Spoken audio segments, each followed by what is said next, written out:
Can you describe what does that really mean to work the prefrontal cortex, or how do you do that? So there's even, you know, you can go on, I think it's called Luminosity, I'm not sure, but yeah, there's different even websites and things that people are realizing that what the key is neuroplasticity. Plasticity, what does that mean? Flexibility.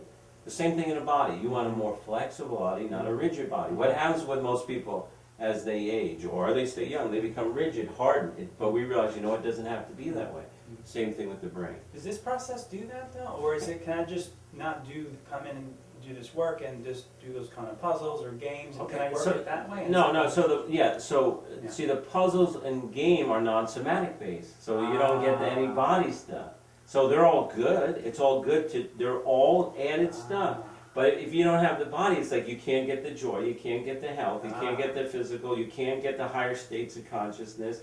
You're just working your brain, which is, it's good, it's good. It's like you don't want to throw it out, but you can't even begin to compare that with that, right? Because you can't be a, you know, I remember the science fiction movie where they just had a head and no body, right? So if you could do that and be a head with no body, that's fine, right?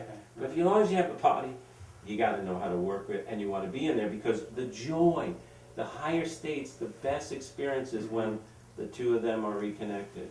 And in a nutshell, what shuts it down is often what we've experienced in our environment, you know, what. And it's a really major, major thing. Yes, some of us have genetic predispositions. There's epigenetics, which means that even though you have the genetic predisposition, it's very exciting, you still need environmental triggers to set it off. So you still need, you may have you may have that epigenetic, you may have that genetic, but if you don't have that stressor, she doesn't show up, right? And so that's really important, because again, there was this overemphasis on like, oh, when they did the Human Genome Project, that oh, everything's going to be genetics, and everyone, it was a big slap in the face, because it turned out absolutely not to be. And then epigenetics was another big thing.